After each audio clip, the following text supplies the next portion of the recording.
On poursuit notre discussion avec la question de la semaine. Qu'est-ce que vous faites avec le poste de Michel Therrien?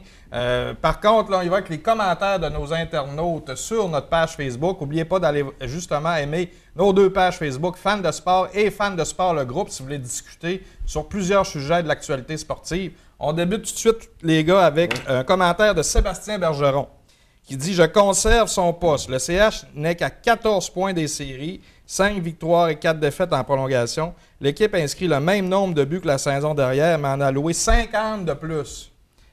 La perte de Price et de Gallagher, selon moi, le joueur le plus utile de l'équipe, a changé complètement la dynamique. Es-tu d'accord avec ça? Oui, mais je pense que c'est vraiment une bonne analyse, là.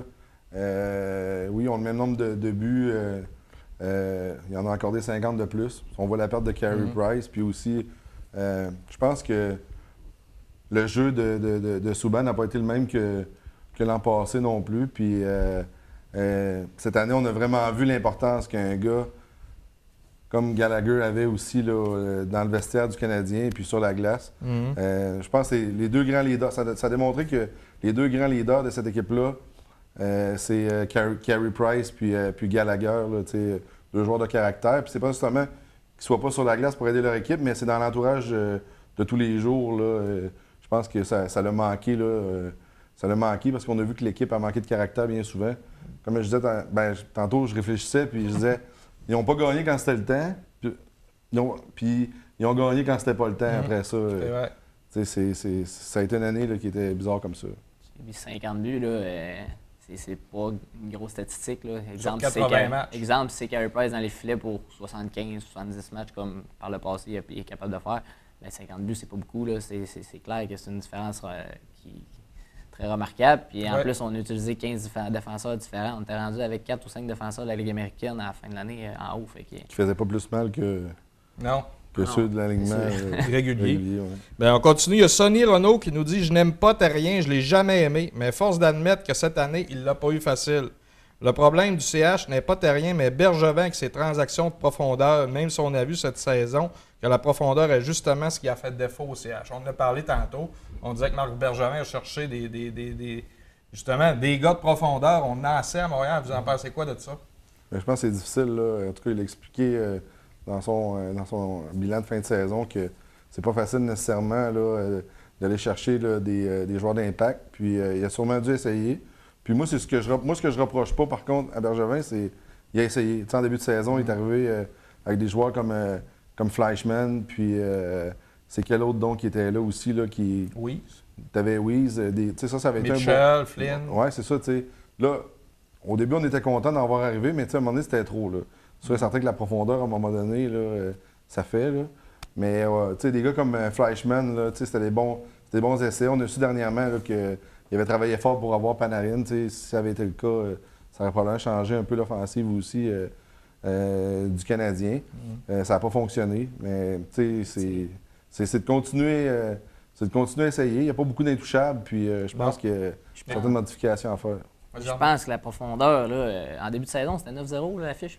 Puis Dernay jouait ça à 3 avec Fleischmann puis Weiss, puis c'était parfait. Là. Il était dans la bonne chaise. Oui, il était dans la bonne chaise, c'était parfait au niveau de la profondeur. Puis c'était 9 victoires, 0 défaites, puis personne chialait ses transactions de profondeur parce que là, tu avais une 3e ligne, puis tu avais une vraie 4e ligne, puis c'était bien correct. C'est juste que au fur et à mesure, avec les blessures et tout, là, on a tout transformé ces joueurs-là, on les a envoyés plus haut, puis là, ça marchait plus. C'était pas évident. C'est ça. Il y a Stéphane Bergeron qui nous dit moi, le grand ménage dans les 2 clubs, on parle des Ice Cap et du Canadien. Et lui, il dit qu'il va avoir Julien sur le marché qui a été confirmé par les Bruins dernièrement. Et il y a Boucher. Ils vont passer encore à côté, comme d'habitude. On a parlé tantôt, vous, c'était pas votre intention de faire le ménage, là, mais certains le pensent. Là, Moi, je pense qu'il y a un certain ménage à faire, c'est au niveau là, du personnel de joueurs. Là, je pense qu'il y a des changements à faire là pour amener l'équipe à un autre niveau. Saint-John, là, c'est pas évident. C'est sûr que si tu te fies sur les statistiques, tu regardes ça, tu te dis ouais, ça va pas bien. Non. En même temps, là, on n'a pas la chance de regarder aucun match. On ne sait pas comment ça se déroule. Puis c'est tellement une ligue difficile. Je pense que ça doit être la pire ligue à coacher. Tu copies le système du club en haut de toi. T'as jamais les mêmes joueurs. Aucune régularité. Ça roule tout le temps. T'as jamais les mêmes trios, t'as jamais les mêmes joueurs avec toi. Comment tu veux construire une dynamique d'équipe? Juste au niveau de l'esprit d'équipe, ça doit être excessivement difficile. Les gars, dans le fond, ils travaillent. Faut que tu focuses sur le développement là, quand tu es là. Puis aussi, tu vis avec tu fais avec ce que tu as. Tu sais, si le Canadien repêche des joueurs, moi, je leur reproche d'avoir repêché trop de joueurs avec des identités de 3e, 4e trio, là, justement. Là, puis, dans le fond, tout ce qu'on voit, c'est ça. C'est un club école, c'est des joueurs de rôle. Le club des Ice Cap est fait que de joueurs comme ça.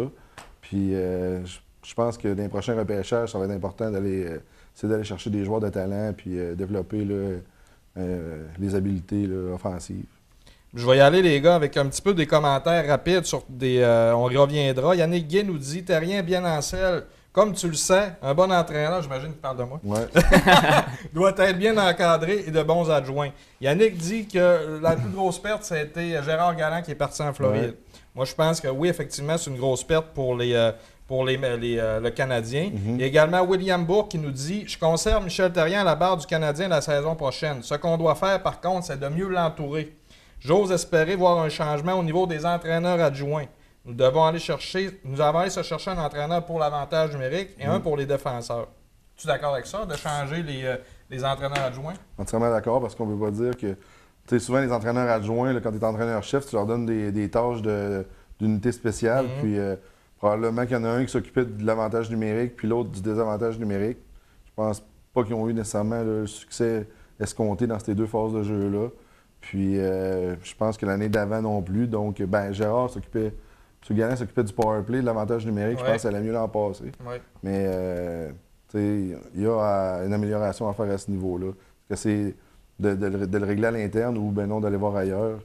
Pas 100 000 façons de jouer en avantage numérique, à mon avis. Avec toutes les vidéos, toute la technologie qu'on a aujourd'hui. À chaque jour, il faut que tu t'ajustes un petit peu à l'autre équipe. C'est vrai. Ou que l'autre équipe s'ajuste à toi, vice-versa. Mais c'est excessivement... Ça fait 2 ans là, que ça va mal au niveau de l'avantage numérique. Puis en saison régulière, moins en série un petit peu, mais en saison régulière, c'est le nerf de la guerre. Là. Si tu marques un but de plus en avantage numérique par match, tu donnes vraiment une plus grosse chance de gagner. Entre moi et toi, t'as-tu déjà passé un match du Canadien, puis de voir un avantage numérique, puis de dire comment ça ils font ça, pourquoi qu'ils ne feraient pas ça? On a toutes des... Tous les matchs. On a toute la recette, c'est ça. On a la recette du bonheur, comme dirait. Dernier commentaire de Thomas Boudreau de la Suisse. On a des commentaires de loin. Pour moi, on doit le laisser encore une saison pour voir comment il avance avec son groupe, je pense, qu'ils vont revenir plus fort. Moi, je pense que je reviens à ce que je disais tantôt. Ça dépend de la philosophie de l'équipe en début de saison. Si on vise d'un groupe plus jeune, puis on veut reconstruire puis développer un processus un petit peu plus long terme, bien, il va rester en poste quoi qu'il arrive, à moins vraiment que la BSB soit installée. Le début de saison assez affreux. Mais dépendant. Mais si on a les outils pour aller plus loin, puis on se dit qu'en début de saison, l'objectif, c'est de finir dans les 4 premiers, exemple, ou même de faire un bout de chemin en série, puis qu'on commence la saison, ou qu'en décembre, on est à 500, rien que juste, bien là, je pense que malheureusement, là, Marc Bergevin, il n'aura pas le choix de faire un move, puis même si c'est son chum, là, on pourra en parler bientôt, là, les repêchages, le 1er juillet, ça en vient. Donc, l'année prochaine, ça va être un beau sujet à discuter. Leur souhaite une bonne loterie. Je pense que ça ferait du bien à tout le monde. C'est bon. Bien, les gars, je vous remercie d'avoir participé à la première de l'histoire du débat fan de sport. On va sûrement se revoir peut-être au courant de la saison prochaine. Donc, merci encore une fois. Nous, on se retrouve après la pause avec les événements sportifs de la semaine et la conclusion de l'émission.